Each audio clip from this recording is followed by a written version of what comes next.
ఆత్మ సాధకులందరికీ నమస్కారం అండి. సాధకులారా, మనం అందరం కూడా మన యొక్క ప్రపంచంలో అద్భుతమైన జీవితాన్ని జీవించాలని, అలాగే మన యొక్క కుటుంబ పరిస్థితుల్లో వచ్చే అనేక రకాల సమస్యలని సమర్థవంతంగా ఎదుర్కొంటూ విజయాన్ని సాధించాలని, మన యొక్క వర్క్లో కానీ బిజినెస్లో కానీ వచ్చే ప్రాబ్లమ్స్ని ఎదుర్కొంటూ బిజినెస్ని ఉన్నతమైన స్థాయికి తీసుకెళ్ళి అధికంగా ధనాన్ని సంపాదించాలని ప్రతి ఒక్కరూ కూడా కోరుకుంటున్నాం. కానీ ఈ యొక్క కోరిక ఎంతవరకు నెరవేరుతుంది, ఈ యొక్క సంకల్పానికి ఎంతవరకు శక్తి ఉంది అనే విషయాన్ని ఒక్కసారి మనకు మనం గుర్తు తెచ్చుకుంటే చాలా తక్కువ స్థాయిలో ఉంటుంది. సాధన ప్రాక్టీస్ చేస్తున్న సాధకులు కూడా కొన్ని సంవత్సరాల నుంచి సాధన ప్రాక్టీస్ చేస్తున్నా సరే ఆ సాధనలో డెవలప్మెంట్ అనేది కనిపించట్లేదు. ఎందుకు కనిపించట్లేదు అంటే కొన్ని మిస్టేక్స్ ఉంటున్నాయండి. ఆ మిస్టేక్స్ ఏంటంటే చేస్తున్న సాధన పైన సరైన శ్రద్ధ లేకపోవడం, అలాగే సంకల్పం వారు ఏర్పరచుకున్న సంకల్పం అనేది బలంగా లేకపోవడం, అలాగే సృజనాత్మకంగా ఆలోచించలేకపోవడం, అలాగే ఏకాగ్రతగా చేస్తున్న పనిపైన శ్రద్ధని కలిగి ఉండలేకపోవడం, ఇలా కొన్ని పొరపాట్లు ఉండడం వల్ల వీరు చేస్తున్న పనిలో అద్భుతమైన రిజల్ట్ని సంపాదించలేకపోతున్నారు. చూడండి సాధకులారా, మన చుట్టూ ఉండే ఈ యొక్క అనంతమైన విశ్వాన్ని మనం గమనించినట్లయితే ఎంతో అద్భుతంగా ఉంది. భగవంతుడు ఒక చిన్న చీమ నుండి అలాగే మానవుడి యొక్క శరీరం దాకా చూసినట్లయితే ప్రతిదాన్ని కూడా ఏది ఎంతవరకు ఉంచాలో అంతవరకు ఉంచుతూ ప్రతి జీవులో కూడా కొత్త విషయాల్ని చేర్చి దాన్ని క్రియాశీలకంగా తయారు చేయడం జరిగింది భగవంతుడు. అలాగే ప్రతి రకరకాల చెట్లు అనేవి పక్కన ఉన్నా సరే వాటి యొక్క రుచి అనేది డిఫరెంట్గా ఉంటుంది. అంటే అంత అద్భుతంగా ఈ యొక్క సృష్టిని భగవంతుడు క్రియేట్ చేయడం జరిగింది. పువ్వుని కానీ, ఈ యొక్క గాలిని కానీ, నీటిని కానీ, ఇలా దేన్ని చెప్పుకున్నా సరే ప్రతిది కూడా అందంగా మనకు ఆహ్లాదాన్ని కలిగించే విధంగా ఉంటుంది. అంటే భగవంతుడు ఇంత అద్భుతమైన సృష్టిని ఎలా క్రియేట్ చేశాడు అనేది ఒక్కసారి మనం గమనించినట్లయితే భగవంతుడు దీన్ని క్రియేట్ చేసేటప్పుడు బలమైన సంకల్పాన్ని క్రియేట్ చేసుకున్నాడు. ఈ యొక్క అనంతమైన విశ్వంలో నేను ఒక్కనే ఉన్నాను, నేను ఒక్కనే ఉంటే బాగోదు కదా. ఒక అద్భుతమైన సృష్టిని క్రియేట్ చేయాలని భగవంతుడు ఒక బలమైన కోరికతో సంకల్పంతో సృష్టిని క్రియేట్ చేయాలని ధ్యానంలో కూర్చోవడం జరిగింది. ఎప్పుడైతే తను ధ్యానంలో కూర్చుని సాధన ప్రాక్టీస్ చేస్తున్నాడో అప్పుడు తను ఏ పని అయితే చేయాలనుకుంటున్నాడో దానిపైన ఏకాగ్రతని కలిగి ఉండడం, క్రియేటివిటీగా ఆలోచించి తను దేన్నైతే క్రియేట్ చేయాలనుకుంటున్నాడో దానికి కావలసిన అన్ని అంగులని ఏ విధంగా చేయాలి అనే విషయాన్ని తనకు తానుగా ఆపాదించుకోవడం, ఇలా అనేక రకాల విషయాలని భగవంతుడు సాధన చేసి తనకు తాను గుర్తించడం జరిగింది. అలా గుర్తించి భగవంతుడు క్రియేట్ చేసిన ప్రతి వస్తువు పైన, ప్రతి జీవి పైన, ప్రతి చెట్టు పైన, ప్రతి దానిపైన మనం గమనించినట్లయితే ఎన్నో అద్భుతాలు, ఎన్నో ఆశ్చర్యాన్ని కలిగించే విషయాలు ఉన్నాయి. అదేవిధంగా మనం కూడా ఒక భగవంతుడి లాగా ఆలోచించడం మొదలుపెట్టాలి. భగవంతుడు సృష్టిని క్రియేట్ చేసేటప్పుడు ఒక బలమైన సంకల్పాన్ని ఏర్పరచుకున్నాడు కదా, అంతే బలమైన సంకల్పం అనేది మీలో ఉండాలి. మీరు బిజినెస్లో రాణించాలనుకుంటున్నారా, మీరు చేస్తున్న జాబ్లో రాణించాలనుకుంటున్నారా, మీ యొక్క కుటుంబంలో వచ్చే అనేక రకాల సమస్యలను ఎదుర్కొని కుటుంబ బాధ్యతల్ని మీదనే వేసుకొని కుటుంబాన్ని అద్భుతంగా చూసుకోవాలనుకుంటున్నారా, ఇలా దేన్ని చేయాలన్నా సరే మీకు ఒక బలమైన సంకల్పం అనేది ఉండాలి. ఒక్క సంకల్పం ఉంటే సరిపోతుందా అండి? సంకల్పంతో పాటు ఏకాగ్రత, మీరు చేస్తున్న పనిపైన స్పష్టమైన ఏకాగ్రత ఉండాలి.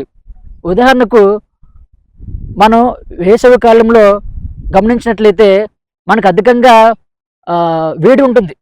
ఆ యొక్క వేడి నుండి మనం ఎన్ని రకాలుగా బయటపడాలన్నా సరే కష్టమే. అదే ఒక ఫ్యాన్ కానీ, ఒక ఏసీ కానీ మనం వేసుకున్నట్లయితే మనకు కాస్త చల్లదనాన్ని ఇచ్చి మనకు ఆహ్లాదాన్ని ఇవ్వడం జరుగుతుంది. అయితే ఈ యొక్క ఫ్యాన్ కానీ, ఏసీని కానీ ఒక్కసారి మనం గమనించినట్లయితే దాన్ని క్రియేట్ చేసిన వ్యక్తి ఎంత శ్రద్ధగా క్రియేట్ చేసేటప్పుడు దీన్ని ఈ విధంగా క్రియేట్ చేయాలని ఎంత క్రియేటివిటీగా ఆలోచించుంటాడండి. ఒక్కసారి మీరు దాన్ని గమనించండి. వారు ఎంతో క్రియేటివిటీగా, ఎంతో శ్రద్ధగా, ఎంతో ఏకాగ్రతగా ఖచ్చితంగా ఈ యొక్క వస్తువుని క్రియేట్ చేయాలని సంకల్పంతో దాన్ని క్రియేట్ చేయడం జరిగింది. తద్వారా మనం వేసవి కాలంలో ఆ యొక్క వేడి నుంచి తెప్పించుకోగలుగుతున్నాం. అలాగే మన యొక్క జీవితంలో మనం అనుకున్నది సాధించాలంటే బలమైన సంకల్పం ఉండాలి. ఆ సంకల్పానికి ఏకాగ్రత, అలాగే చేస్తున్న పనిపైన శ్రద్ధ, క్రియేటివిటీగా ఆలోచించగలిగే తెలివితేటలు మనకు ఉన్నప్పుడు మాత్రమే అందులో మనం విజయాన్ని సాధించగలం. అలా కాకుండా చేస్తున్న పని ఏదో చేస్తున్నానులే, ఏదో ముందుకు వెళ్ళిపోతున్నానులే, ఏదో కుటుంబాన్ని నెట్టుకుంటూ వస్తున్నానులే, బిజినెస్ ఏదో చేస్తున్నాను, వర్క్ ఏదో చేస్తున్నాను అన్నట్లుగా ముందుకు వెళ్ళిపోతే మనం ఎప్పటికీ కూడా ఇప్పుడున్న స్థాయిలోనే ఉండిపోతాం. మెరుగైన స్థాయికి చేరుకోలేం. కాబట్టి మెరుగైన స్థాయికి చేరుకోవాలంటే మనలో ఎటువంటి లక్షణాలని మనం ఏర్పరచుకోవాలి అనే విషయాన్ని మీకు మీరుగా గుర్తించాలి. మీలో ఉండే లోటుపాట్లను గమనించాలి. గమనించి దాన్ని పెంపొందించుకునేందుకు ప్రయత్నం చేస్తూ ఉండాలి. అప్పుడు మాత్రమే జీవితంలో విజయాన్ని సాధించగలరు. లేకపోతే ఎంతకాలమైనా సరే పరాజయంలో ఉండిపోతూ అచ్చే నేను ఏమనుకున్నా సాధించలేకపోతున్నాను, మా కుటుంబం బాధ్యతలు నాపై పడిపోవడం వల్ల నేను ముందుకు వెళ్ళలేకపోతున్నాను, వర్క్ ప్రెజర్ నాపై అధికంగా పడుతుంది, దాని నుంచి నేను తెప్పించుకోలేకపోతున్నాను, నేను సంపాదించాలనుకుంటున్నా అంత మినీ సంపాదించలేకపోతున్నాను, బిజినెస్లో పెట్టుబడి పెట్టాను కానీ ఆ యొక్క పెట్టుబడి మరలా వెనక్కి తిరిగి వస్తుందా రాదా, ఏం చేయాలి, ఇలా రకరకాల నెగిటివ్ ఆలోచనలతో మిమ్మల్ని మీరు దాడి చేసుకోవటం మీపై మీరు అలా దాడి చేసుకోవడం వల్ల మీకు ఏకాగ్రత అనేది మిస్ అవుతుంది. ఏకాగ్రత అనేది ఎప్పుడు ఏర్పడుతుంది? అనేక రకాల విషయాలపైకు మనసు వెళ్ళిపోయినప్పుడు ఏకాగ్రత అనేది ఏర్పడదు. ఒకే ఒక విషయం పైన మనం దేనిపైన అయితే దృష్టిని కేంద్రీకృతం చేస్తున్నామో దానిపైన మాత్రమే మనసును ఉంచినప్పుడు మాత్రమే ఆ విషయంలో విజయాన్ని సాధించగలం. కానీ రకరకాల విషయాలని మన యొక్క మెదడులో పెట్టుకొని దాని గురించి ఆలోచిస్తూ ఉంటే ఏకాగ్రత ఎలా ఉంటుంది? పూర్తిగా ఏకాగ్రత పోతుంది. అలాగే సంకల్పం సంకల్పం కూడా బలమైనదై ఉండాలి. మన యొక్క సంకల్పాలు ఎలా ఉంటున్నాయంటే ఏదో ఒక చిన్న ఐఫోన్ కొనుక్కోవాలని, ఒక చిన్న కారు కొనుక్కోవాలని, లేకపోతే ఒక ఇల్లు కొనుక్కోవాలని, ఇలా చిన్న చిన్న సంకల్పాలు ఉంటున్నాయి. చిన్న చిన్న సంకల్పాలు మంచిదే, కానీ మీరు చేసే సంకల్పం ఎలా ఉండాలంటే ఇప్పుడు నేను చెప్పిన వస్తువులన్నీ కూడా మీరు చేస్తున్న వర్క్ ద్వారా వచ్చే విధంగా ఉండాలి. అటువంటి సంకల్పాన్ని బలంగా ఏర్పరచుకోవాలి. ఆ సంకల్పానికి అనుగుణంగా మీరు వర్క్ని మొదలు పెట్టాలి, శ్రద్ధగా చేయాలి, చేస్తున్న దాంట్లో క్రియేటివిటీగా ఉండాలి. అలా ఉన్నప్పుడే మీరు విజయాన్ని సాధించగలరు. కాబట్టి సాధకులు అందరూ ఈ యొక్క విషయాన్ని గమనిస్తారని మనస్ఫూర్తిగా కోరుకుంటున్నాను. మీరు కూడా సాధనలో అద్భుతమైన స్థాయికి చేరుకోవాలంటే మీరు ఎటువంటి పొరపాట్లు చేస్తున్నారు, ఎటువంటి విషయాల్ని పాటించట్లేదు అనే విషయాన్ని గమనించండి. గమనించి దానికి అనుగుణంగా మీ యొక్క జీవితంలో మీరు చేస్తున్న సాధనలో మార్పులని చేర్పులని తీసుకురండి. అప్పుడు అద్భుతమైన స్థాయికి చేరుకోగలరు. అయితే కొంతమంది సాధకులు, సార్ మీరు చెప్తున్న క్రియాయోగ క్లాసెస్లో మాకు ఏం నేర్పించబోతున్నారండి అని నేను అడుగుతున్నారు.